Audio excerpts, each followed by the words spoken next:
헤즈볼라와의 전쟁이 이제 휴전된 상태에서 지금 이제 이스라엘 북쪽 지역이 좀 잠잠해지는가 했더니 이번에는 레바논 옆에 있는 시리아 안에서 정부군과 반정부군 사이에 내전이 일어났어요. 지금 상황이 어떻습니까?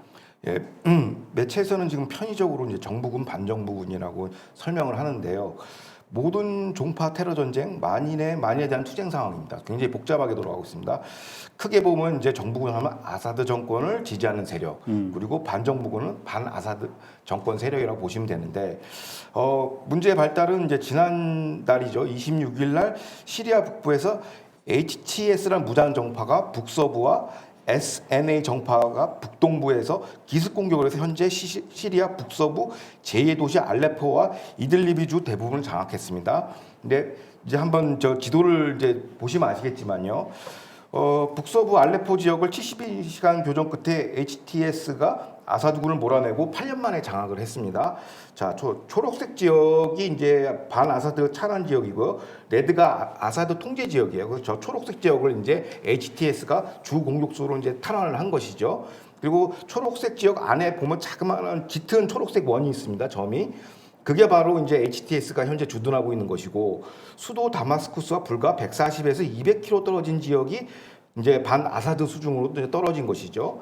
근데 옆에서 저 시리아 지도를 보면 연두색 지역이 있지 않습니까? 저게 북동부 연두색 지역이 바로 미국이 지원하는 쿠르드족으로 구성된 SDF라는 그 주둔군인데요. 시리아 민주군입니다. 시리아 데모크라틱 포스라고, 이건 미국이 지원하는 지역인 연두색 지역이에요.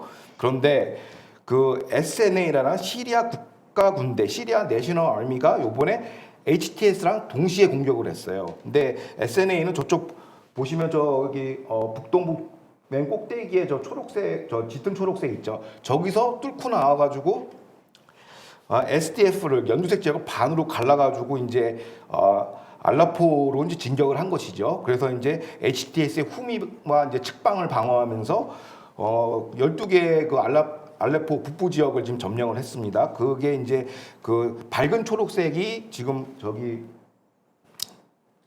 SNA가 지금 주둔하고 있는 지역이에요. 그래서 현재는 HTS하고 SNA가 원팀으로 알레포 지역 저기 초록색 지역을 점령을 했는데요. 기존에는 저기 위에까지가 다 레드 지역이었어요. 아사드 통제 지역이었고, 왼쪽은 저 오른쪽은 저 연두색 지역은 미국이 통제하는 이분할이었는데, 요번에 초록색 이제 HTS가 주공격수로 나서면서 HTS와 SNA가 저 지역을 탄환했다라가 요번 사태의 전말입니다. 듣고 보니까 뭐 HTS, SNA, 뭐 시리아 민주군 뭐 굉장히 복잡해요. 예. 예, 뭐 그럴 수밖에 없는 게 워낙 뭐 지금 여러 그 지금 상황이 복잡하게 얽혀 있기 때문에. 그런데 사실 이번에 이제 내전이 일어난 게 갑자기 일어난 게 아니라 2011년도에 1차 내전이 시작이 됐어요. 그리고 그 내전이 한동안 막 진행되다가 다시 좀 잠잠해지는 거 싶더니 다시 이번에 일어난 거란 말입니다. 2011년도에 내란이 시작된 근본적인 원인은 뭐였습니까? 그러니까 결론부터 말하자면 2011년의 1차 내전은요, 오바마의 유산입니다. 왜 그런가 했더니 당시를 상기해 보시면 아시겠지만 2011년 3월 중동 민주화 운동인 아랍의 봄이 있지 않았습니까? 그래서 그때 이제 시리아 내전이 터진 것이죠. 그러니까 아사드 정권의 폭정으로 이제 시작이 됐고요. 결국에는 아사드 정권은 반대파를 숙정하기 위해서 화학무기까지 썼어요.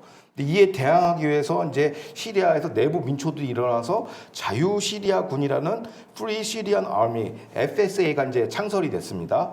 그 아사드 정권을 추출할 만큼 힘도 세고 시리아 국토의 70%를 장악하고 있었어요. 근데 그리고 또 극렬 이슬람 테러 세력에 오염되지 않는 순수 민초 저항군이었습니다. 그런데 오바마 행정부는 이 반군인 Free Syria Army를 지원하지 않고 오바마 행정부에서 그냥 방치를 했어요. 그럼 왜 방치를 했냐? 그러니까 아랍의 봄으로 실각한 카다피, 그러니까 리비아가 혼란에 빠지자 이 아랍의 봄이 중동 전체를 아니면 완전 해방구가 될 수 있다. 그래서 국제사회와 미 오바마 행정부는 아사드 정권 제거보다는 유지 쪽으로 이제 선회를 한 것이죠. 그래서 오바마가 러시아 개입을 용인하고 이란과 그 대리 세력인 헤즈볼라 개입을 용인했어요. 아까 그 지도를 보시면 아시겠지만은 그 초록색 지역이 원래 러시아 관할 지역이었어요. 러시아 공군이 들어가가지고 그 지역을 다 초토화시켜가지고 이제 러시아가 이제 그 지역을 장악하면서 아사드 정권을 지원하게 되고, 또 이란의 개입을 또 오바마가 용인을 하면서 이란이 아사드 정권을 지원하면서 헤즈볼라를 급파시킵니다. 헤즈볼라는 사실상 아사드 정권의 지상군 역할을 하는 그런 역할이고 러시아가 공군 역할을 한다면 이란의 헤즈볼라가 지상군 역할을 하면서 아사드 정권을 옹위를 했죠. 그리고 또 미국은 시리아 북동부 아까 그 보여드렸던 지도에서 연두색 지역에서는 쿠르드족을 지원하면서 SDF라는 그 시리아 데모크라틱 포스를 지원하게 되는 것입니다. 그래서 이렇게 이분할로 돼 있었는데 여기서 재밌는 거는 그 당시 아사드 정권은 자신의 권력을 유지하고 반군들을 이렇게 분열시키기 위해서 어떻게 했냐면 그 감옥에 있는 ISIS, 알카이다 그 다음에 테러범들을 석방을 시켰어요. IS하고 알카에다를 이제 그렇죠. 석방시켰다고요? AQ 계열 테러리스트를 다 석방을 시킨 거예요. 그래서 이제 자유 시리아군하고 막 내부 분파, 종파 전쟁이 그때부터 일어나면서 이게 복잡하게 전개가 된 것이고 그뿐만 아니라 또 국경을 개방했어요. 그러니까 외부 테러 세력들이 다 들어온 거예요.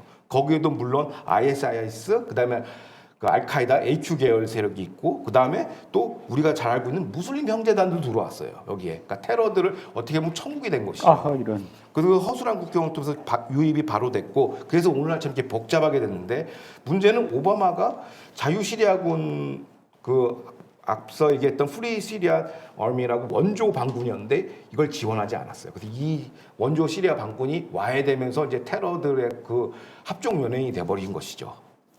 그러니까 들으면 들을수록 점점 더 이렇게 막 늪에 빠지는 듯한 굉장히 좀 복잡해요.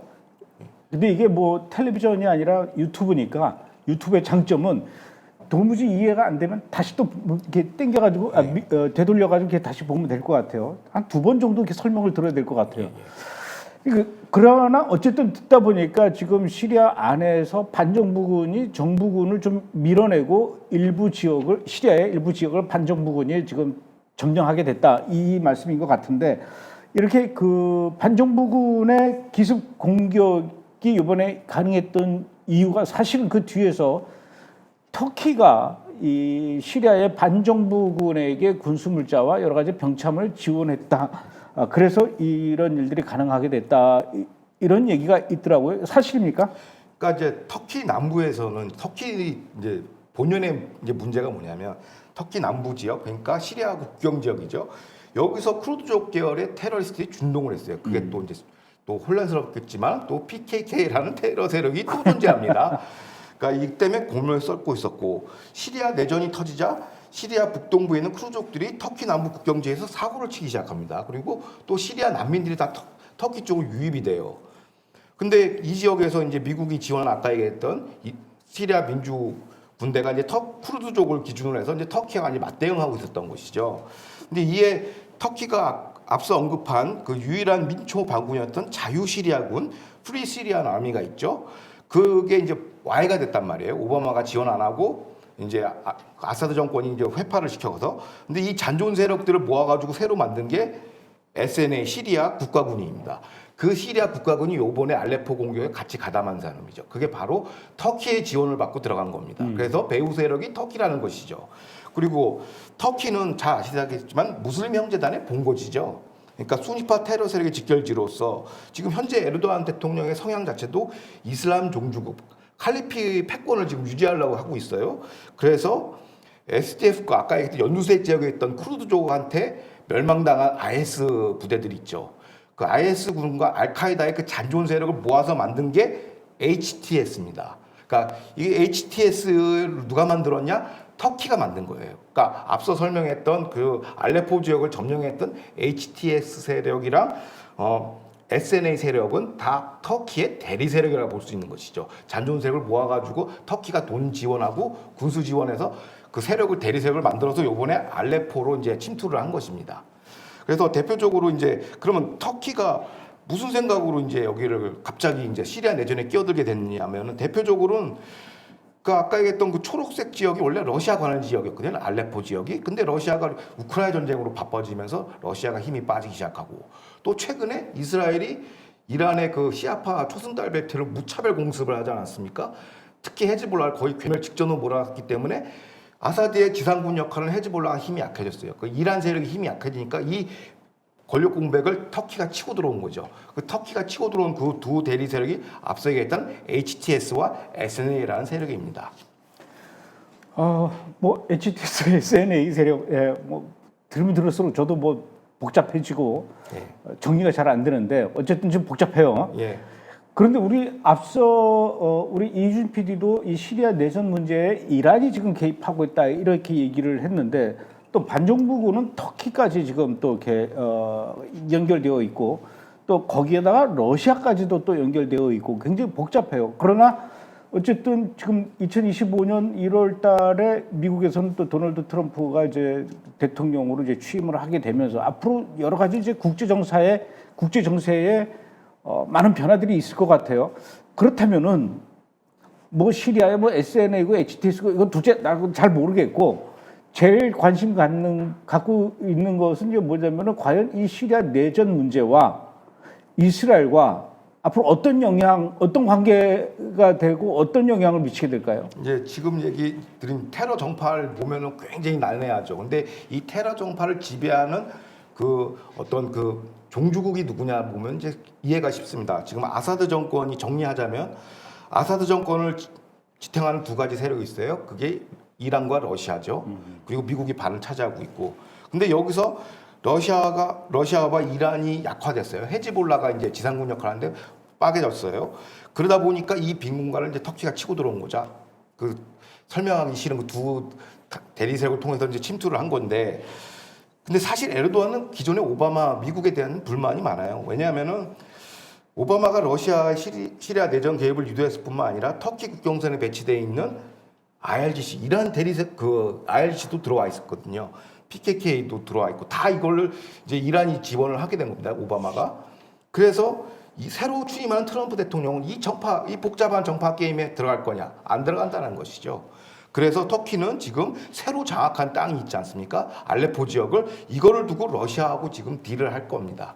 이 시리아 내전이 어느 정도 지금은 이제 서로 주고받고 공방전이 있는데 이제 러시아하고 이거 갖고 이 땅을 놓고 이제 딜을 할 거예요. 새로 이제 장악을 했으니까 터키의 협상 내용 올라가죠. 그 전에는 2분할이었는데 3분할로 바뀌어가지고 그 알레포 지역의 러시아 관할권이었던 지역하고 협상을 할 것이고 또 트럼프 행정부와는 아까 얘기했던 쿠르드족 문제 그 연두색 그 지역이거든요. 그게 터키랑 맞닿아 있는데 이 지역에 가서 쿠르드족 문제를 가지고 트럼프 행정부와 또 협상을 할 겁니다. 그런데 여기서는 또 터키가 지금 우위에 있기 때문에 좋은 협상 조건을 끌어낼 것이고 그럼 이스라엘은 어떻게 할 것이냐?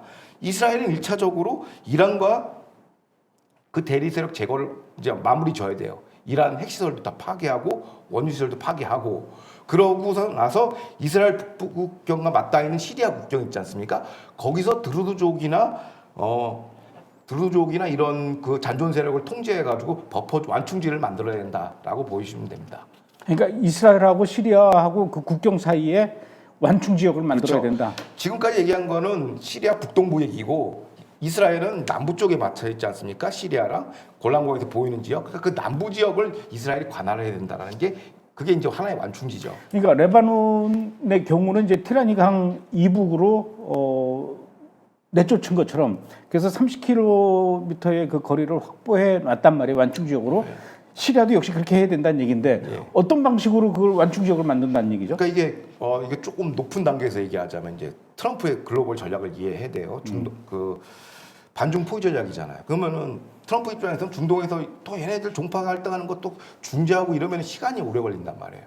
그렇기 때문에 이거에 개입할 가능성은 별로 없어요. 그 종파 갈등은 너네끼리 알아서 해결해라. 그게 트럼프의 핵심 어젠다예요. 그러면은 시리아 분할될 시리아를 어떻게 관리할 거냐. 그러니까 일각에서는 뭐 아사드 정권 뭐 레짐 체인지 할 것이다 트럼프가 그런데 그런 가능성 없어요.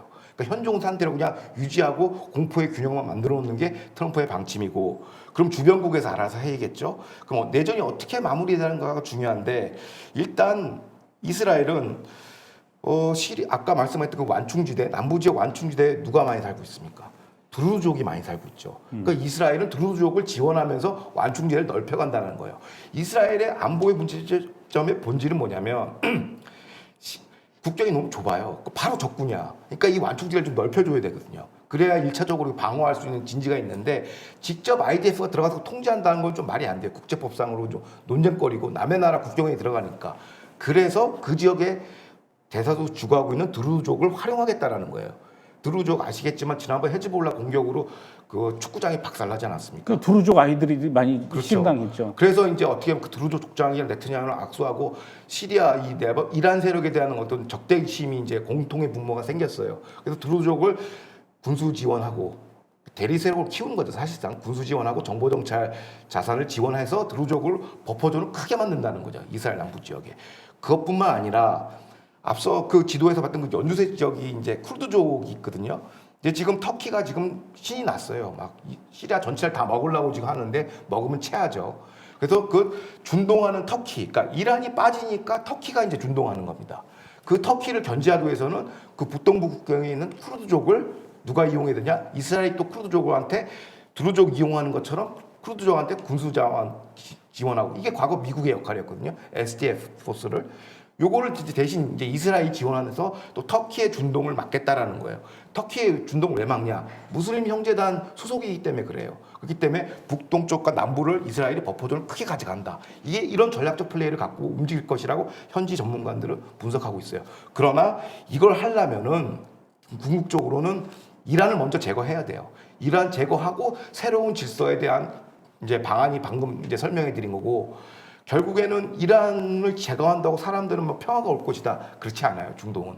이란 제거가 되면은 그 자리를 또 터키가 또 치고 나옵니다. 터키가 새로운 주적이 되는 것이죠. 그래서 장기적 안목으로 좀 버퍼존을 좀 두텁게 만드는 게 이스라엘의 전략이라고 볼 수 있습니다.